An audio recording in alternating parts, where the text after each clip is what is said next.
dipersembahkan oleh dari sejumlah survei yang muncul, nama Yusuf Kalla, Mahfud MD, Dahlan Iskan itu selalu masuk dalam pendapat orang merekalah yang layak menjadi presiden.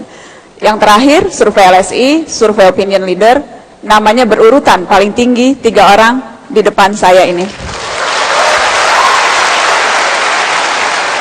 Apakah artinya ya Pak Yusuf, mumpung lagi pulang kampung di Makassar, mumpung ini yang disiarkan di televisi, mau langsung deklarasi Capres 2014? Silakan Pak Yusuf, kita tepuk tangan dulu, kasih semangat. Kalau di antara kita semua ada di masyarakat menginginkan, tentu siapapun harus bersedia. Saya, Pak Mahfud, Dahlan, pasti semua harus berkewajiban apabila dibutuhkan untuk memperbaiki negara itu. Bukan jabatan itu. Kalau jabatan itu apa sih, gajinya presiden cuma 60 juta begitu. Di mana-mana sedikit di demo, tapi niatnya yang harus kita pegang. Sama dengan Pak Mahfud Saban, kan jauh lebih gampang kemana-mana kalau kita kenal sekarang ini. Tapi keinginan untuk mengabdi itu masih tersimpankah di hati Pak? Keinginan untuk mengabdi sebagai orang nomor 1? Ya, pertama kesulitannya begini, karena kita tahu keadaan negara, kita tahu caranya, kita tahu solusinya, cuma tidak punya kesempatan gitu. Jadi berarti mau itu yang paling tidak enak sebenarnya. Kalau jadi gemas, rasanya gemas ya, Pak? Gemas begitu. Gemas. Kenapa tidak diambil keputusan ini? Kenapa begini? Kan itulah, maka kalau jabatan itu adalah satu syarat menuju itu, ya. Namun kita ini kayak orang mau salat, mesti ada rukunnya. Kita tidak punya rukun, belum mencapai rukunnya. Katanya mesti wudu, pokoknya kalau salat. Kalau mau jadi presiden kan mesti ada partainya 20%. Semua kita tidak punya partai. Jadi yang kipas-kipas Anda semua, kita sendiri berpikir-pikir biasa-biasa saja. Kita mau bicara apa kalau tidak ada 20%? Nanti terkecuali kalau MK batalkan itu 20%, 1%.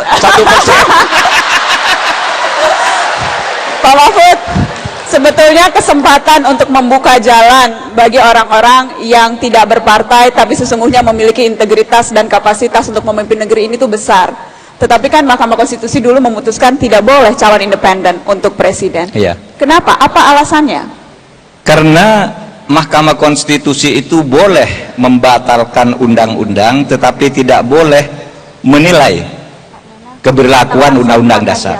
Nah, di dalam undang-undang dasar itu jelas disebutkan bahwa presiden, pasangan calon presiden dan wakil presiden harus diajukan oleh partai politik atau gabungan partai politik peserta pemilu. Oleh sebab itu independen tidak bisa, karena MK tidak boleh membatalkan ketentuan undang-undang dasar itu. Beda dengan pemilihan kepala daerah, memang tidak diajukan oleh partai politik, cuma dikatakan dipilih secara demokratis. Maka kita buka, demokratis itu bisa independen. Nah, itu sebabnya lalu kita tetap mempertahankan atau mengikuti ketentuan undang-undang dasar itu, bahwa tetap harus lewat partai politik. Cuma ada celah sebenarnya kalau DPR mau mengatur. Ada celah, karena ya? di situ tidak ada threshold. Dikatakan partai politik peserta pemilu. Itu kan yang dikatakan oleh undang-undang dasar. Nah, threshold itu kemudian diatur oleh DPR. Nah, thresholdnya itu yang bisa didiskusikan sebenarnya. Bisa di 1% kan Pak Yusuf Kalla? Bisa. Kalau kecil juga. Tapi yang melamar Pak Mahfud kan juga udah ada beberapa partai melamar Mahfud MD. Melamar dalam arti resmi belum, ya kan, memang belum boleh melamar. Pimpinan-pimpinan partai datang bicara tentang peluang-peluang itu. Berteriak juga banyak kan? Iya, berteriak di koran kan? Iya, berteriak di koran banyak gitu. Itu sudah, tapi semua itu kan belum resmi, dan itu orang nawarkan itu, Mbak.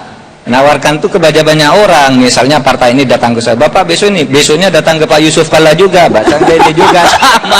Itu orang jualan gitu. Nah, kalau yang seperti itu tuh belum resmi lah. Tapi nanti kan tentu itu akan membuat jelas. GR sedikit Pak. Oh iya, merasa GR kadangkala, tetapi tetap dalam koridor tahu diri gitu. Ini beda antara percaya diri dan tahu diri itu beda. Saya termasuk orang yang tahu diri, bukan percaya diri dulu. Belum sampai. Bisa, Romai Rama bisa. Apalagi Pak Dahlan. Romai Rama saja bisa berani, masa Dahlan Iskan tidak berani? Pak Dahlan? Kalah sama Romai Rama?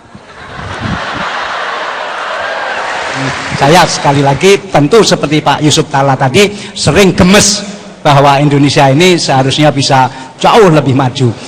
Anda tahu nggak Najwa, mengapa ban belakang itu lebih cepat gundul?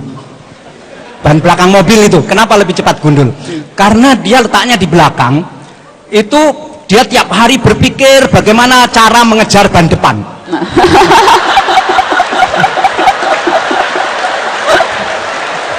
Dan tidak pernah terkejar. Karena itu kita nggak mau Indonesia jadi ban belakang, harus jadi ban depan. Ya. Gitu. Baik, saya akan buka kesempatan untuk audiens, teman-teman untuk bertanya. Wah, semuanya mau bertanya. Sebagai orang Makassar boleh Pak Bambangan, tapi jangan Pak Bambangan Natolo gitu ya.